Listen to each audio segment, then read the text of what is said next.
Baiklah, kita masuk ke penjelasan sejarah dari suku Banjar. Nah, suku Banjar berasal dari percampuran beberapa suku yang menjadi dominan adalah suku Dayak sebagai penduduk asli. Nah, kesamaan itu dapat diidentifikasi bahasa Banjar kuno, sedangkan suku Melayu serta suku Jawa sebagai imigran yang datang secara besar-besaran yang kemungkinan sekali tidak terjadi dalam satu gelombang sekaligus. Nah, kesimpulan ini didukung oleh kenyataan yang dapat dilihat dari berbagai kesamaan dalam budaya Banjar dengan suku-suku tersebut. Sedangkan asal mula nama Banjar sendiri artinya meletakkan pancing di suatu tempat agar kailnya dimakan ikan, yang mempunyai arti dengan kehidupan sehari-hari orang Banjar pada masa lalu yang suka memancing ikan dengan cara membanjur atau mengkail. Tetapi dari beberapa referensi yang dikatakan oleh Effendi Daud menjelaskan bahwa kata Banjar berarti baris, di mana rumah orang Banjar yang berbaris-baris di tepi Sungai Barito, Banjarmasin, maka kampung itu disebut dengan Kampung Banjar. Dan ada juga yang menjelaskan bahwa kata Banjar berasal dari bandar yang berarti pelabuhan, maka terkenalah Banjarmasin yaitu pelabuhan yang airnya asin. Suku Banjar merupakan suku bangsa di negeri ini yang memiliki keunikan karena memiliki ciri khas tersendiri. Terdapat kebiasaan orang Banjar yang dinamakan dengan madam yang berpindah dari satu daerah ke daerah lainnya. Perpindahan yang dilakukan oleh orang Banjar biasa terjadi lebih dari sekali ataupun beberapa kali. Tujuannya ialah untuk mencari wilayah yang lebih subur untuk bertani ataupun bercocok tanam, dan juga mencari ketenangan baik itu lahir maupun batin. Suku Banjar diduga berintikan penduduk asal Sumatera atau daerah sekitarnya yang membangun tanah air baru di kawasan ini sekitar lebih dari 1000 tahun yang lalu. Setelah berlalu masa yang lama sekali, akhirnya bercampur dengan penduduk yang lebih asli. Biasa dinamakan sebagai suku Dayak. Dan dengan imigran-imigran yang berdatangan, terbentuklah setidaknya 3 subsuku, yaitu Banjar Pahuluan, Banjar Batangbanyu, dan Banjar Kuala. Orang Pahuluan pada asasnya ialah penduduk daerah lembah-lembah, sungai cabang Sungai Negara yang berhulu ke Pegunungan Meratus. Orang Batangbanyu mendiami lembah sebagai Sungai Negara, sedangkan orang Kuala mendiami sekitar Banjarmasin dan Martapura. Bahasa yang mereka kembangkan dinamakan bahasa Banjar, yang pada asasnya adalah bahasa Melayu, sama halnya ketika berada di daerah asalnya, di Sumatera atau sekitarnya. Di dalamnya terdapat banyak kosakata asal Dayak dan asal Jawa, namun Banjar diperoleh karena mereka dahulu sebelum dihapuskan pada tahun 1860 adalah warga Kesultanan Banjarmasin atau disingkat Banjar, sesuai dengan nama ibu kotanya pada mula berdiri. Baiklah, pembahasan selanjutnya yaitu sistem mata pencaharian suku Banjar. Mata pencaharian suku Banjar yaitu tergantung kepada persawahan dan sungai. Hal ini yang menyebabkan mereka dapat bertahan hidup. Kondisi lingkungan sangat mempengaruhi pola pikir dan perkembangan daerah tempat mereka tinggal. Sistem mata pencaharian pada suku Banjar secara umum sebagai berikut. Yang pertama, pada bidang pertanian. Masyarakat Banjar dengan budaya sungainya memiliki mata pencaharian dari bertani di Pahumaan. Jenis tanaman dan cara penanaman padi yang mereka tanam ketika musim tanam tiba disesuaikan dengan kadar kedalaman air dan musim yang ada. Nama padi pun beragam, seperti unus, mayang, pandak, dan lain-lain. Yang kedua, bidang perikanan. Masyarakat Banjar memiliki mata pencaharian mencari ikan di sungai atau di rawa. Hal ini dapat kita lihat pada contoh penggunaan selikon malunta atau maunjun, yaitu mencari ikan dengan jala dan diunjun atau kail. Yang ketiga, pada bidang peternakan. Peternakan menjadi mata pencaharian mereka antara lain dengan memelihara ikan. Selain itu, peternakan lainnya seperti pemeliharaan bebek, ayam, dan kerbau. Selanjutnya adanya kerajinan, yang mana kerajinan suku Banjar ini biasanya membuat atap dari daun lumbia, membuat tangguy, membuat pandai besi, dan lain-lain. Yang kelima adanya keterampilan. Nah, keterampilan suku Banjar ini biasanya itu membuat perahu yang tempatnya itu terdapat di daerah Alalak. Yang keenam ada perdagangan. Masyarakat Banjar yang tinggal di tepi sungai itu menggunakan jalur perdagangan untuk menghidupi kehidupan mereka. Nah, untuk jual beli pun itu bisa di mana saja, seperti di rumah lanting, perahu atau jokong, bisa juga di rumah panggung, pasar tradisional maupun pasar modern. Selanjutnya, sistem kekerabatan suku Banjar.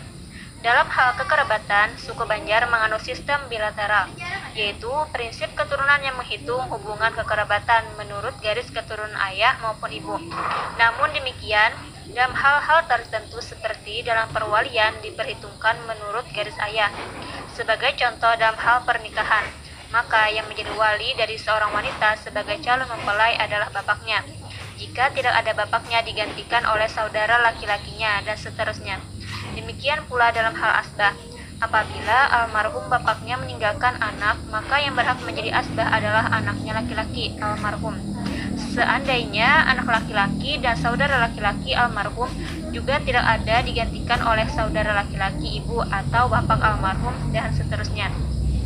Suku Banjar juga mengenal istilah-istilah kekerabatan.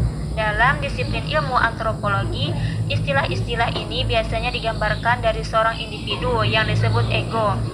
Pada suku Banjar, secara vertikal, seorang ego memanggil bapaknya dengan sebutan abah, ibu dipanggil dengan sebutan uma, kakek dipanggil dengan sebutan kae, nenek dipanggil dengan sebutan nini, dan sebagainya. Untuk hubungan ego ke bawah, anak dari anak dipanggil dengan sebutan cucu. Anak dari cucu dipanggil dengan sebutan buyut. Anak dari buyut dipanggil dengan sebutan inta. Adapun hubungan keluarga, baik dari saudara ayah maupun ibu, mempunyai kedudukan yang sama derajatnya. Sebagai contohnya, saudara ayah atau ibu yang tertua dipanggil dengan sebutan julak.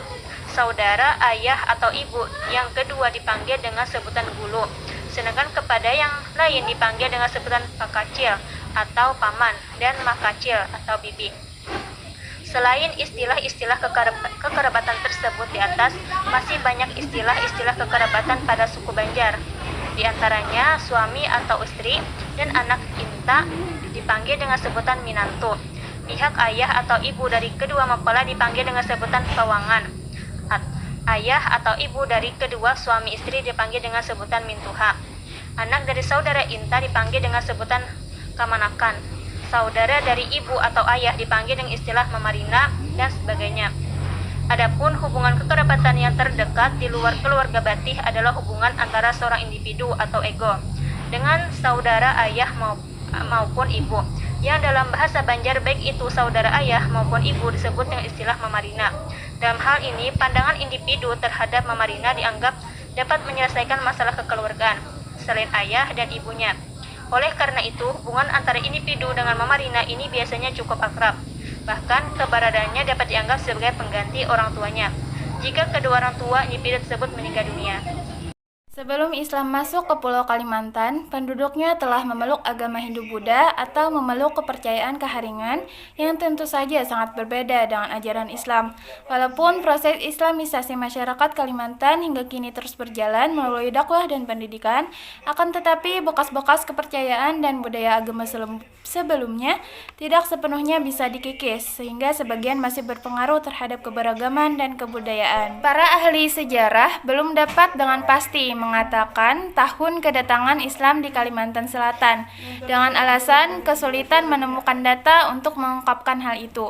Akan tetapi, mereka kebanyakan mengatakan bahwa tahun 1540 Masehi merupakan tahun di mana Islam diterima secara resmi oleh Raja Kerajaan Banjar, yaitu Pangeran Samudra yang kemudian berganti nama dengan Pangeran Suryansyah.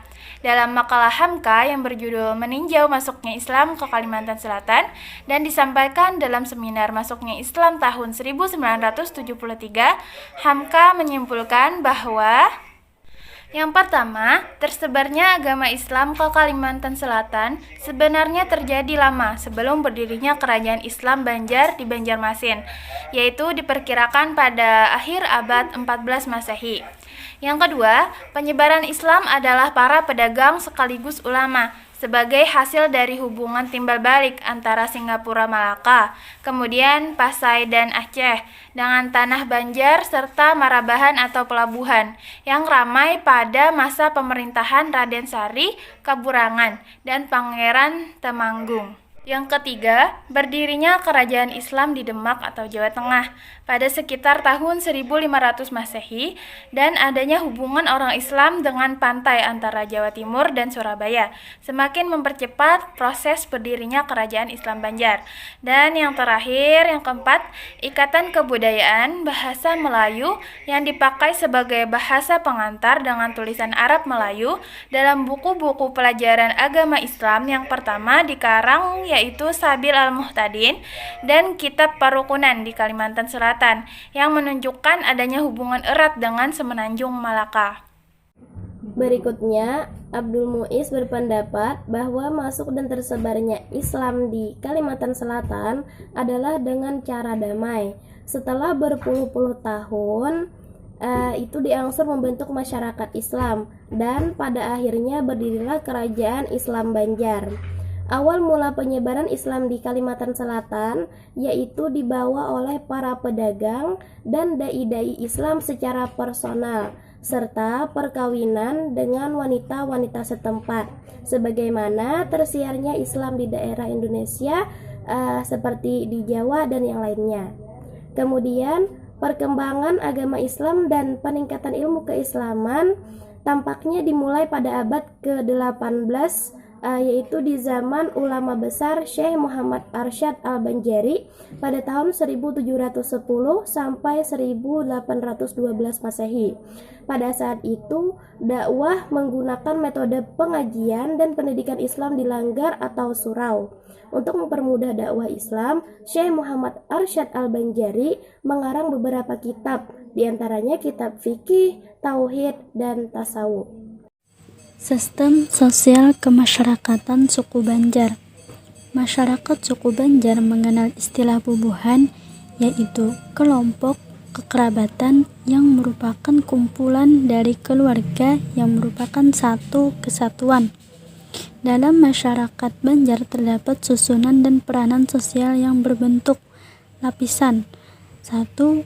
Ada lapisan paling atas adalah golongan penguasa yang merupakan golongan minoritas.